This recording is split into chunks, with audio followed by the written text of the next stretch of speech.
Right, we're doing this in one take because I don't play no games. So this is just some thought-provoking proverbial twaddle I vomit when I'm alone with my mind. So I was sitting down to think of a video idea, and I just wrote this down when I was in Starbucks. Because I was meant to just do it in 15 minutes. So the actual task required 15 minutes of my time.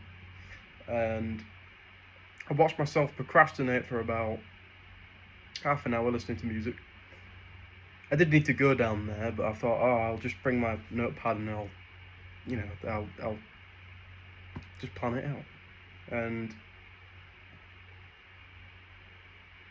I've observed that I wasted the time really thinking. And thinking is really just the procrastinator's curse.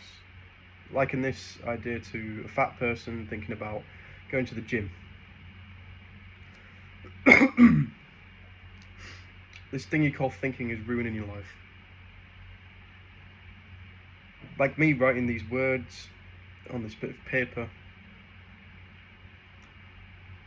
I do not think what to write. I merely reproduce the words that go merry-go-round in the mind. It's not a case of thinking about something, it's when you actually do it. When you put pen to paper, if you spend too much time thinking about what you're going to write, I can't explain it, but it's not going to become anything of value. Everything we live, breathe, do, say, nick, borrow, or steal is all predicated upon fear. But fear is a byproduct of thinking. If you think about it, to jump off a cliff will most likely kill you. Thanks, fear. It's a good use of fear. The issue is that fear doesn't care about the severity of the consequence.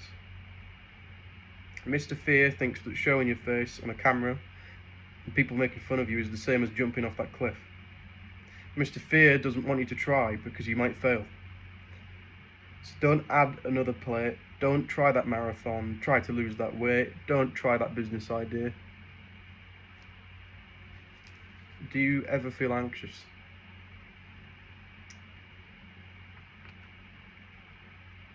What if there isn't something wrong with you? What if that was just Mr. Fear in his head once again? Fear hates failure. They're enemies.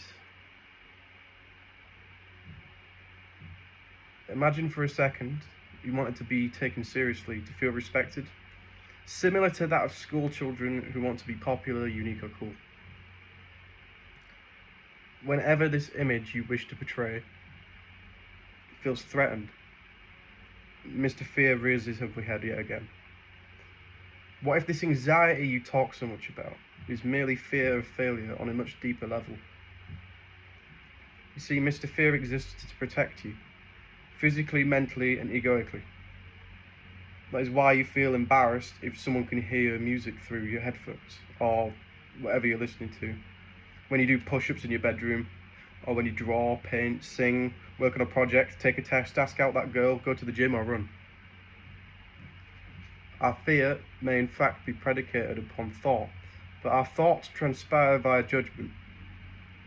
First of all, our judgment, second of all, other people's judgment. Our biggest fear is that other people, their judgment of ourselves, aligns with that of failure, especially so if our own judgment believes that to be the case. This can be especially damaging to those who wish to succeed at any particular facet of life. Our brain listens to fear and he whispers, "Don't try, and then you can't fail." The issue being that to succeed you must fail, even down to something small, like if you want to be respected, to be taken seriously. Those who truly succeed at this know how it feels to be treated like a joke. People are strong because they were once weak. Most people with money know what it feels like to have none at all. This is why I say lean into fear. Listen to that music at full blast, because you know your own judgment of yourself, and trust your judgment, not others.